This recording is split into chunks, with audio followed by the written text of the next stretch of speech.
মসজিদে নামাজরত মুসল্লিদেরকে ধরে এনে গুলি করতেছিল ওসির প্রদীপ।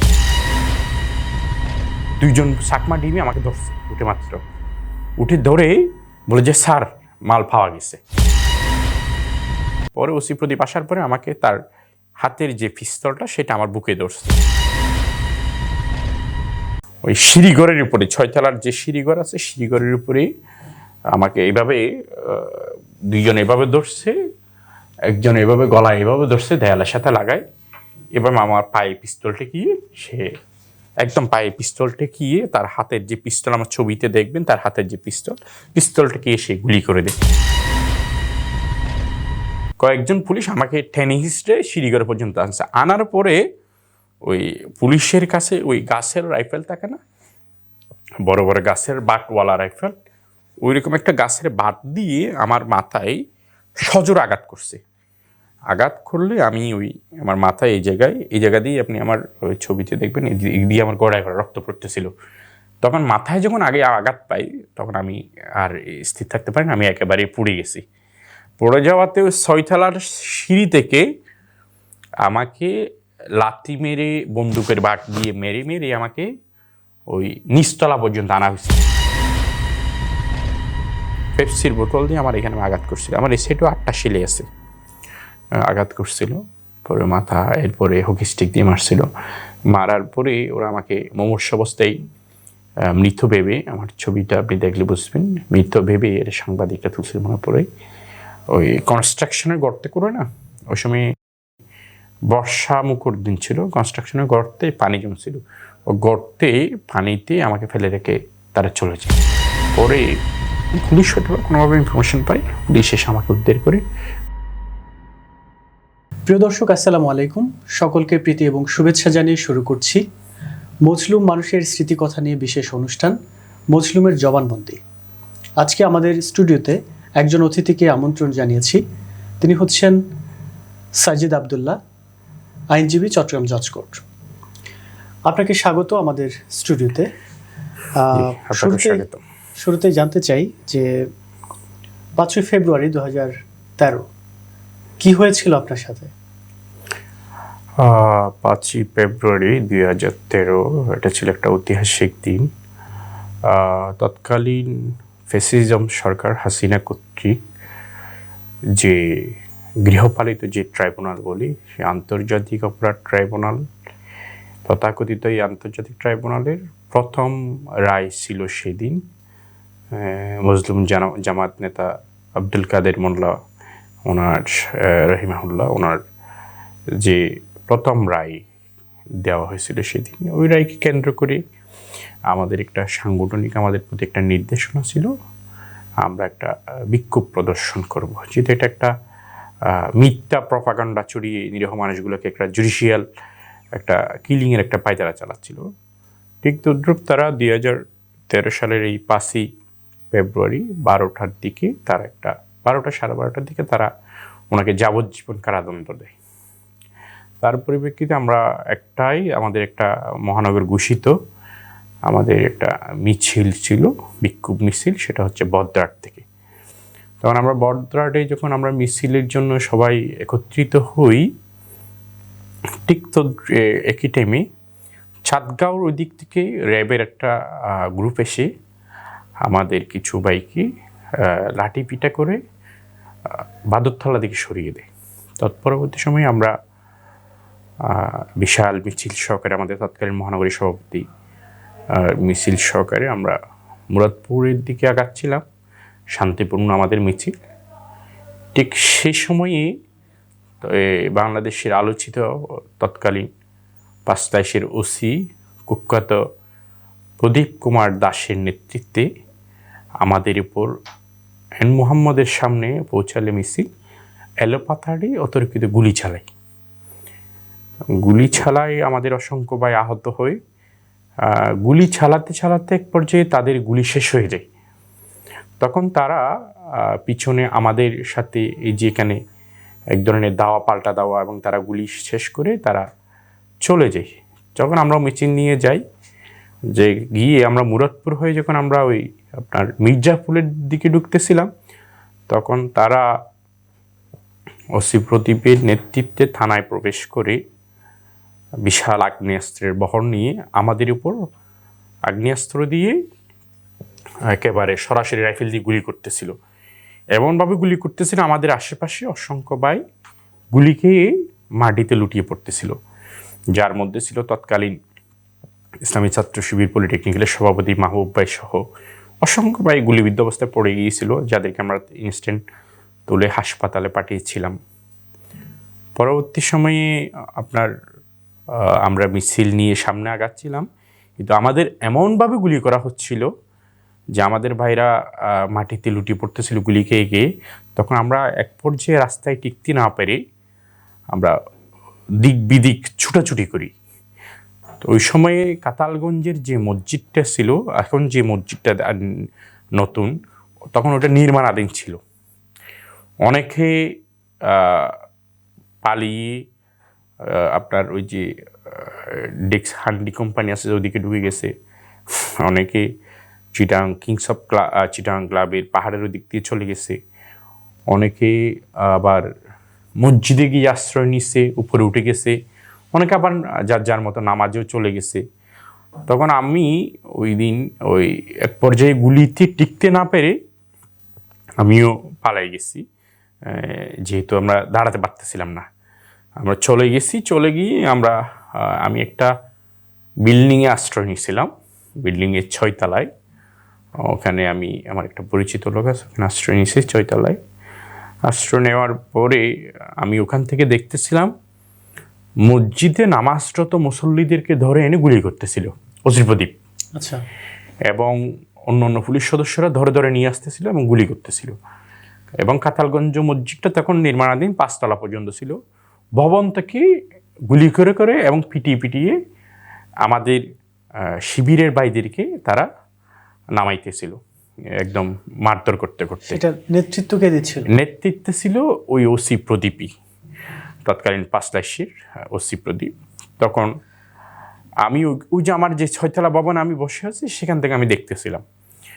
এক পর্যায়ে তারা ছাদে ছিলাম আমি, ছাদে একটা চিলেকোঠা ছিল, ওখানে ছিলাম। পরে এক পর্যায়ে তারা একেবারে বিশাল একটা ফোর্স, র্যাব, পুলিশ, ডিবি, সবার একটা ফোর্স গিয়ে আমি যে বিল্ডিংটাতে আসি সেই বিল্ডিংয়ে তারা কি করছে, ঘেরাও করছে। ঘেরাও করে তল্লাশি চালাতেই তারা একেবারে নিচতলা থেকে তল্লাশি চালিয়ে উপরে গেছে। উপরে গিয়ে আমি আজিজুল স্বাভাবিক এমনি বসিয়েছিলাম, কিন্তু তারা আমি যে মিছিলকারী ছিলাম, মিছিলে যে আমি ছিলাম, সেটা তারা হয়তো বুঝছে বা তাদেরকে কেউ বলে দিছে।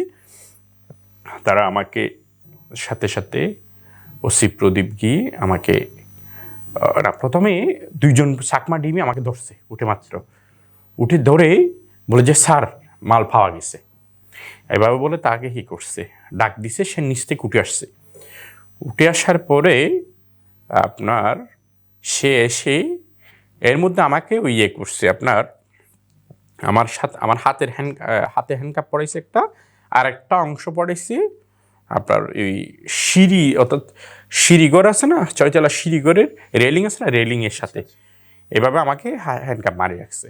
পরে ওসি প্রদীপ আসার পরে আমাকে তার হাতের যে পিস্তলটা সেটা আমার বুকে ধরছে। বুকে ধরার কারণে আমার এক হাত যেহেতু খোলা ছিল, আমি তাকে ধাক্কা দিছি। তখন সে এক পর্যায়ে করছে কি, আমাকে মারধর করে আমার হ্যান্ডকাপ, ওই যে আপনার যে রেলিংয়ের সাথে হ্যান্ডকাপ মারছিল সেটা চুড়াই পিছন দিক দিয়ে নিয়ে গিয়ে আমার হাত 2টা হ্যান্ডকাপ দিয়ে পিছনে মারে দিছে। হ্যান্ডকাপ মারার পরে আপনাকে ধরার আগে যখন 2 জন কনস্টেবল ছিলেন, ডিবি পোশাক পরেই তো। আচ্ছা, তারা যখন আপনাকে ধরেছে তখন কি মারধর করেছিল? না, ধরার পরে ওরা আমাকে মারধর করে না। ধরার পরে ওরা বলছে স্যার মাল পাওয়া গেছে। তখন ইনস্ট্যান্ট ওরা যে সবাই একসাথে তল্লাশি করতেছিল, সে নিচ থেকে উপরে উঠছে, এটা বলার সাথে সাথে তখন সে গিয়ে আমাকে প্রথম মারধর শুরু করছে।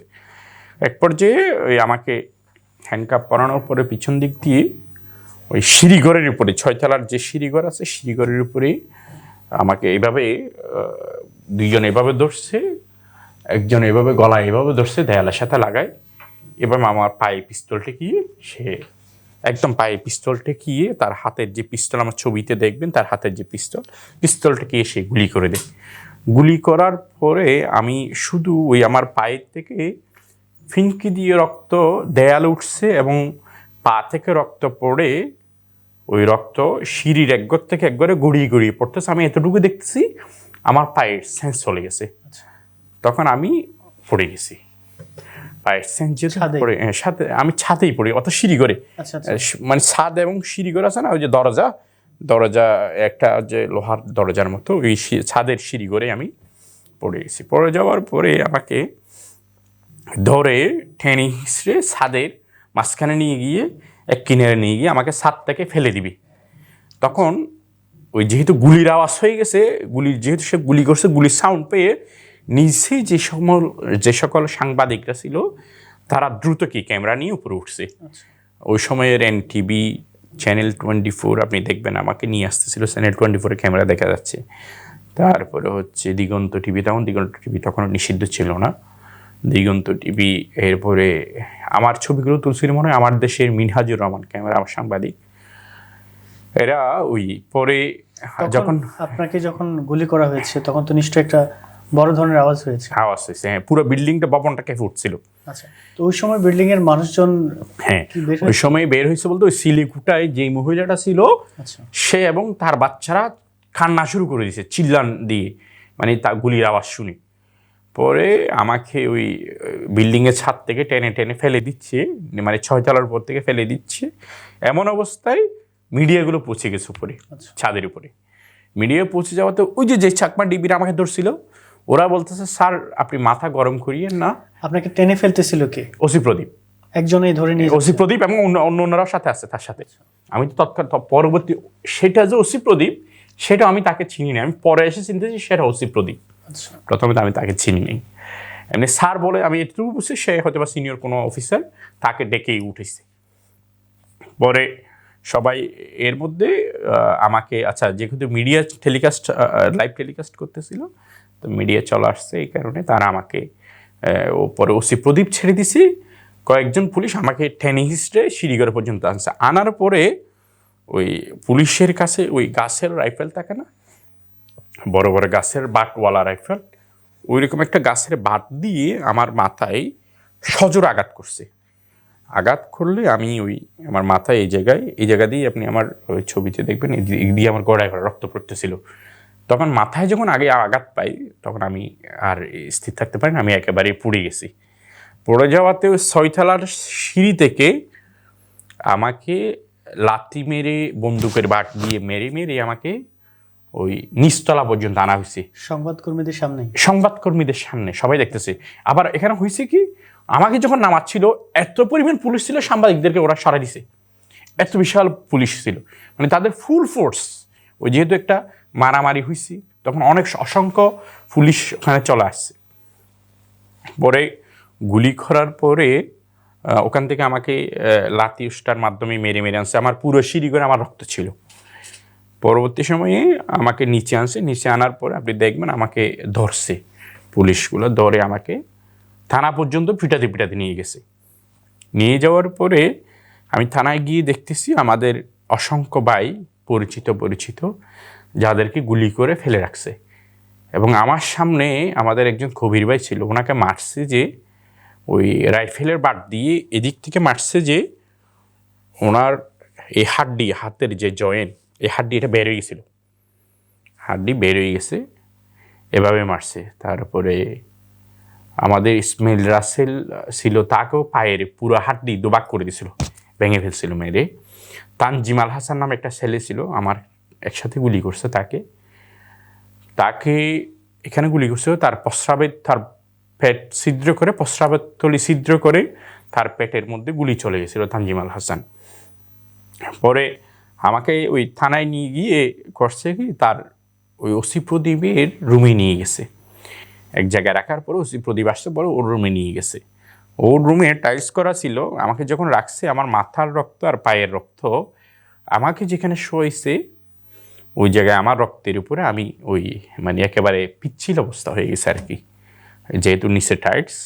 পরে সে আসার পরে আরও 30 মিনিট পর্যন্ত আমাকে এই আমার গলায় তার বুটের জুতা দিয়ে পাড়া দিছিল এমনভাবে আমার বুকে এবং আমার গলায় পাড়া দিছে যেন নিঃশ্বাস বের হয়ে যাবে এরকম অবস্থা। এত পরিমাণ আমাকে মারছে, আমি আমার যে রক্ত ছিল টাইটস এবং আমার রক্তে আমি নিজে আপনার পিছলাচ্ছিলাম আর কি, আমার শরীরটা পিছলে যাচ্ছিল রক্তের উপরে। আর অনেকক্ষণ থাকার কারণে ও রক্তগুলো ওইখানে জমাট বেঁধে গিয়েছিল। সে যখন ওই আবার পা পাড়া দিছে আমার গায়ের উপরে, তখন এগুলা একেবারে বাজে অবস্থা। তো আমি একেবারে সেন্স হারানোর মতো অবস্থা আর কি। এভাবে প্রায় 30 থেকে 35 মিনিট পর্যন্ত সে আমাকে ওখানে তার রুমের মধ্যে মারছে। মারধর করার এক পর্যায়ে সম্ভবত দামপাড়া থেকে মনে হয় আলাদা পুলিশের ফোর্স গিয়ে আমাকে এবং সর্বশেষে আরেকজনকে, যে আমার নামটা কোনো মনে নেই, আমাদের দুইজনকে চট্টগ্রাম মেডিকেলে আনছে। আনার পরে চট্টগ্রাম মেডিকেলে আমাদেরকে ভর্তি করাইছে। ভর্তি করানোর পরে আমাদের প্রায় গুলি বের করছে। তারপরে হচ্ছে আমার 6টা গুলি বের করছে আমার পা থেকে। তারপরে 6টা করেছিল, 6টা গুলি বের করছে। পরে আমরা প্রায় 1 মাস আপনার চট্টগ্রাম মেডিকেল ক্যাজুয়ালিটি বিভাগে চিকিৎসাধীন ছিলাম। আমার সাথে আহমেদ আফগানি ছিল, তানজিম আল হাসান। আমাদেরকে যখন অপারেশন করাচ্ছিল তখন আমাদের লোকজনকে কাউকে আসতে দেয়নি, আমাদের পরিবার বা কাউকে তখন আসতে দেয়নি, কাছেও পিটতে দেয়নি। সব দিকে পুলিশ, NSI, ডিবি ওরা ঘেরাও করে রাখছিল।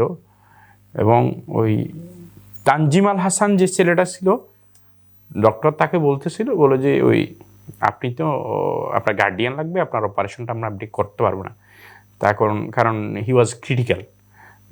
যেহেতু তখন সে বলছে আমার কাউকে লাগবে না, আমি আমার সিগনেচার দিয়ে দিচ্ছি, আপনি অপারেশন করেন। বলেছে আপনার মারা যাওয়ার সম্ভাবনা আছে, বলেছে কিছু হবে না, আমি মারা গেলে কিছু হবে না, আমি ইসলামী আন্দোলন করতে গিয়ে যদি শাহাদাত বরণ করা লাগে সমস্যা নেই, কাউকে বলতে হবে না, আমি আমার সিগনেচার দিয়ে দিচ্ছি।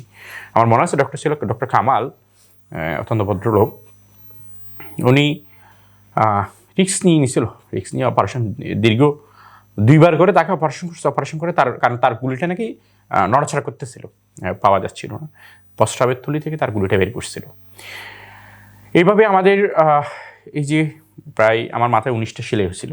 আমি এখনো পর্যন্ত আমার মাথায় যে সেলাই হয়েছিল, আমার মাথাটা এখনও, ডক্টর বলছিল এটা ভালো হবে না, আমি এখনো কিছু থেকে কিছু হলে বা কাজের একটু চাপ থাকলে কিংবা আমি যদি একটু খুব বেশি দৌড়াদৌড়ি করি আমার মাথার পেনটা উঠে যায়। তারপরে পায়ের ব্যথাটা আসেই। স্টিল নাও আমি ওসি প্রদীপের 2টা গুলি আমার পায়ে নিয়ে আমি চলাফেরা করি।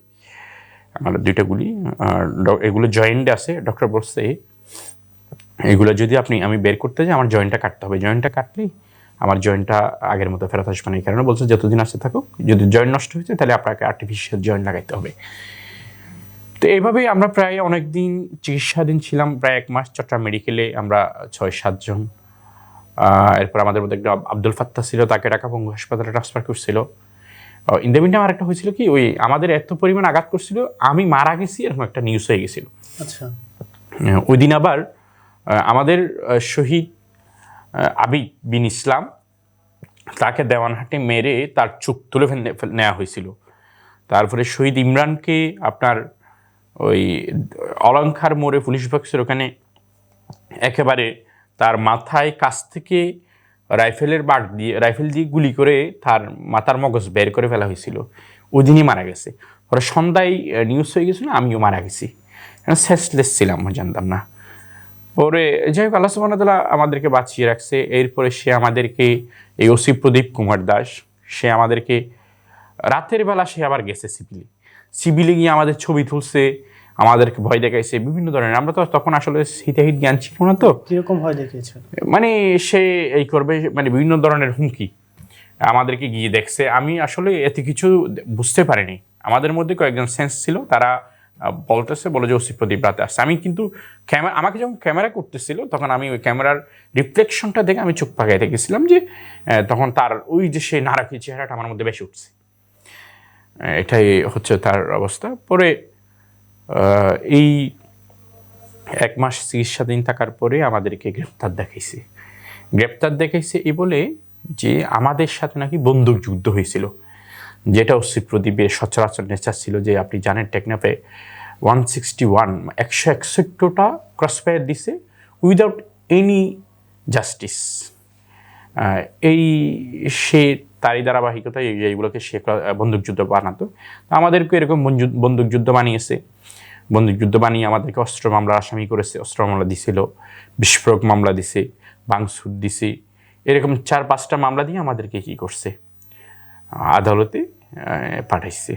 আদালতে পাঠানোর পরে আমরা প্রায় 6-7 মাস জেল কাটার পরে আমার তখন বোর্ড পরীক্ষা চলতেছিল, আমি বোর্ড পরীক্ষা দিয়েছি হাজতে বসে, তারপর হচ্ছে আপনার দিছি আপনার হাসপাতালে বসে, আমাদের সংগঠনের পক্ষ থেকে স্পেশালভাবে অনুমতি নেওয়া হয়েছিল, পরীক্ষা দিছি।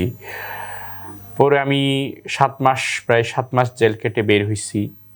বের হওয়ার পরেও শুধুমাত্র আমরা ইসলামী ছাত্র শিবির করার কারণে সবসময় আমরা জীবন নাশের, প্রাণ নাশের হুমকিতে ছিলাম। যেমন আমরা মহসিন কলেজে যখন হোস্টেলে থাকতাম, কখনো আমরা ওই রাতের বেলা ঘুমাইতে পারতাম না। কিছু থেকে কিছু হলেই পুলিশ এসে আমাদেরকে ঘেরাও করে ফেলতো, নিয়ে যেত দড়ি বেঁধে। এরকম কলেজে ক্লাস শেষ করে ভাত খেতে বসলাম ডাইনিংয়ে, এর মধ্যে পুলিশ এসে হাজির, ঘেরাও করে ফেলছি। ডাইনিংয়ে ভাতের প্লেট ফেলে আমরা চলে গেছি, আমাদের ভাত পুলিশ খেয়ে চলে গেছে, অসংখ্যবার হয়েছে। আপনি আমার যারা দেখবে তারা জানবে, যে যারা মহসিন কলেজে ছিল, যে তারা জানে আমাদের ডাইনিংয়ের ভাত খেয়ে পুলিশ চলে যেত, আমাদেরকে রাত বিরাতে এসে ধরে রশি দিয়ে বেঁধে নিয়ে যেত। কিছু হলেই শুধুমাত্র ওই ইসলামী ছাত্র শিবির করাটা, ইসলামী আন্দোলন করাটাই ছিল আমাদের অপরাধ, আর কোনো অপরাধ ছিল না। তারই ধারাবাহিকতায় আমাদেরকে এইভাবে পুরো রাত কাটাতে হতো পথে পথে। কখন আমরা হোস্টেলে ঠিক মতো ঘুমাতে পারতাম না, পুরো রাত একেবারে পথে পথে কাটাইতে হতো।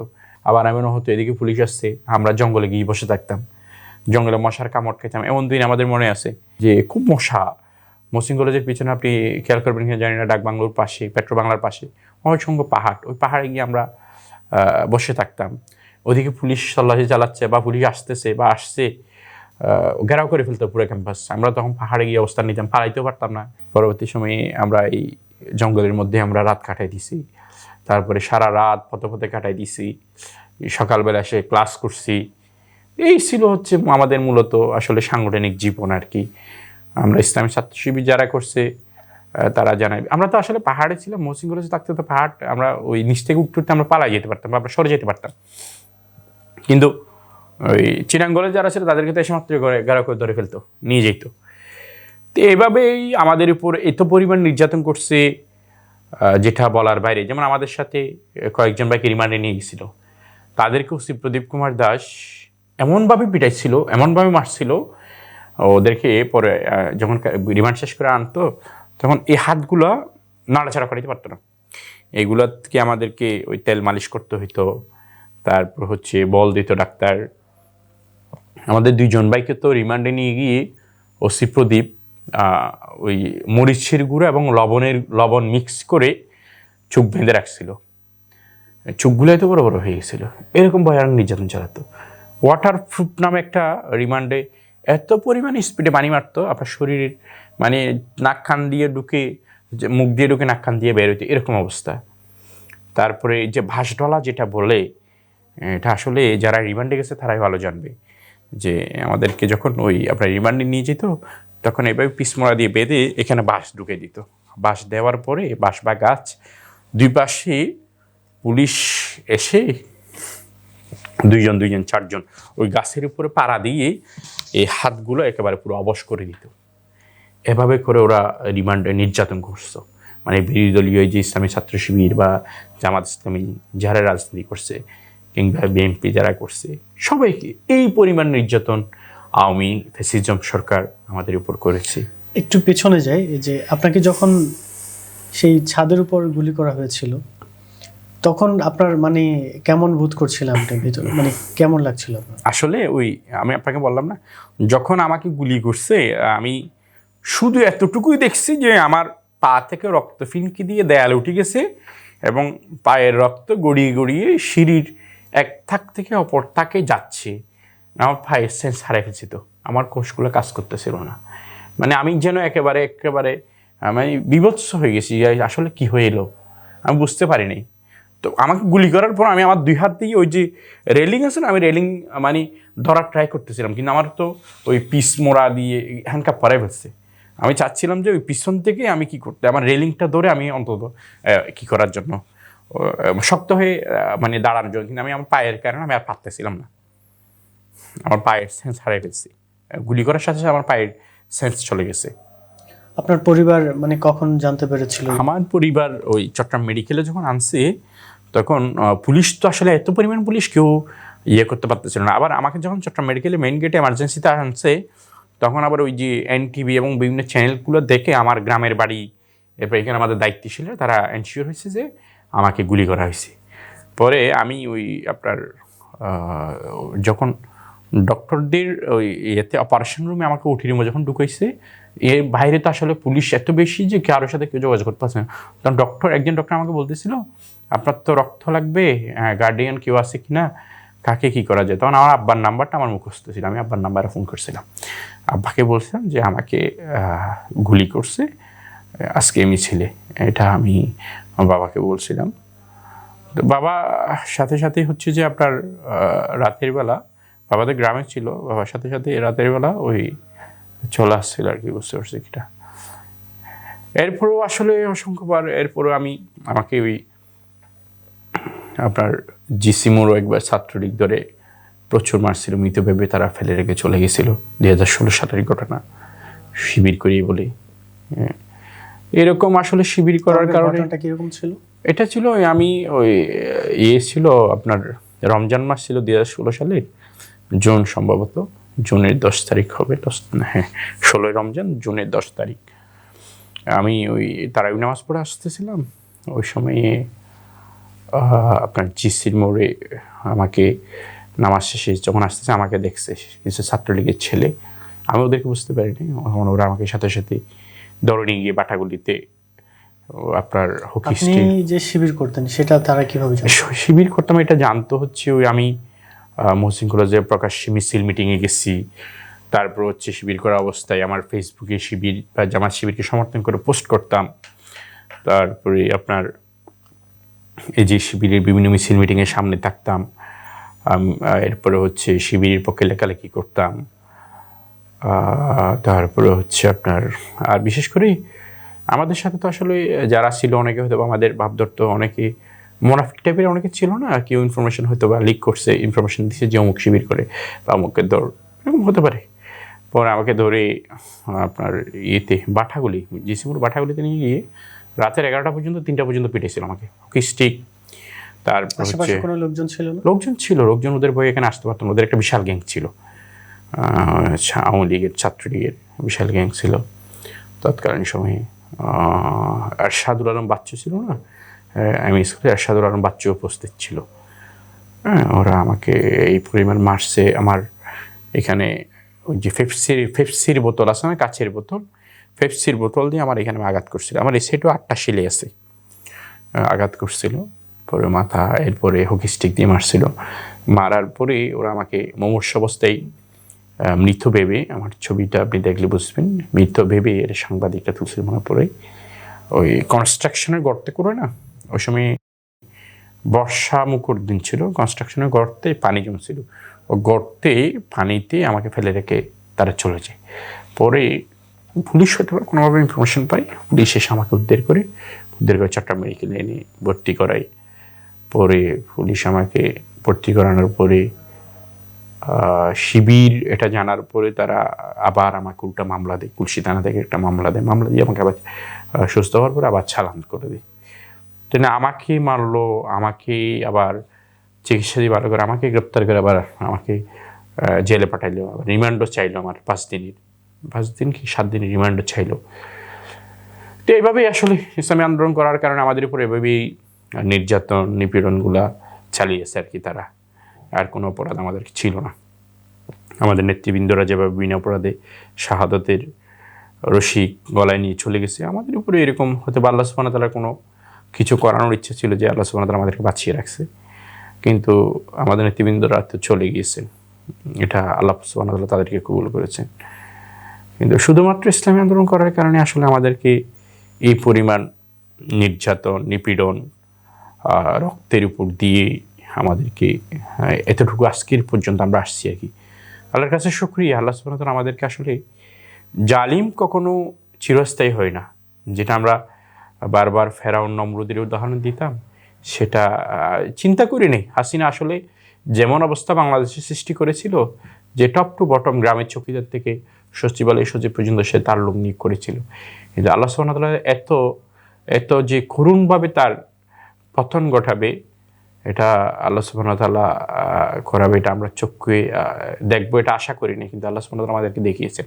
আল্লাহর কাছে লাখো কোটি শুকরিয়া। আল্লামা সাইদি সাহেব রহিমাহুল্লাহ উনি বলেছিলেন যে এমন অবস্থা হবে পালানোর পথ খুঁজে পাবে না। আসলে আওয়ামী লীগের এমন অবস্থা হয়েছে, পালানোর পথ খুঁজে পায়নি, একেবারে লুকানোর জন্য ইন্দ্রের গর্ত পর্যন্ত খুঁজে পায়নি। কি এক অবস্থা আজকে! এটা আল্লাহর পক্ষ থেকে, আমি বলবো আল্লাহর পক্ষ থেকে মানুষের জন্য এবং সবার জন্য একটা শিক্ষা। আল্লাহ সুবহানাহু ওয়া তাআলা মানুষ নিজেকেই যতই বেশি সব কিছু দিক দিয়ে পরিপূর্ণ মনে করুক না কেন, আল্লাহ সুবহানাহু ওয়া তাআলা এমন একটা গর্ত, আল্লামা সাইদির ভাষায় যেমন একটা গর্ত রেখে দেয়, যে গর্ত দিয়ে ক্ষমতা চুট করে, সেটা আল্লাহ ছাড়া আর কেউ জানে না। এটা আমরা আজকের অবস্থায় এসে দেখতে পাচ্ছি, এটা আমাদের জন্য শিক্ষা। না, দর্শকদেরকে আমরা বলবো, আমি আসলে আমি তো শুধুমাত্র একজন ব্যক্তির কথা বললাম, আমাদের অসংখ্য ভাই এরকম নজরানা ফেস করে আজকের অবস্থানে বাংলাদেশ।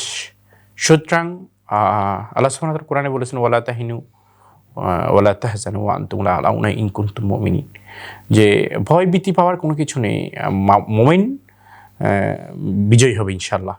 এটা আল্লাহ সুবহানাহু ওয়া তাআলার ওয়াদা। আল্লাহ সুবহানাহু ওয়া তাআলা সেই ওয়াদা রক্ষা করেছেন, এবং আমরা চাই ফ্যাসিজম মুক্ত একটা বাংলাদেশ, সুন্দর সমৃদ্ধ একটা বাংলাদেশ হোক, ন্যায় ইনসাফ প্রতিষ্ঠা হোক। এই যে জুলাই বিপ্লবী এতগুলো ছাত্র জীবন দিল, বিগত হাসিনা স্বৈর শাসকের আমলে এতগুলো মানুষ জীবন দিল, বিএনপি জামাত শিবিরের কর্মী সাধারণ মানুষ জীবন দিল, তাদের জীবনের বিনিময়ে একটা সুন্দর সমৃদ্ধশাল একটা ন্যায় ইনসাফ ভিত্তিক আগামীর বাংলাদেশ গঠিত হোক, যেখানে থাকবে না কোনো অবিচার, অনাচার, জুলুম, এবং আর কোনো স্বৈর শাসক যেন এই দেশের জমি আর পয়দা না হয়। এটাই আমাদের চাওয়া, এবং আগামীর বাংলাদেশ সুখী সমৃদ্ধ বাংলাদেশ গঠন করার জন্য সবাই কাজ করবেন, ন্যায় নীতি প্রতিষ্ঠিত হোক, এটাই চাওয়া।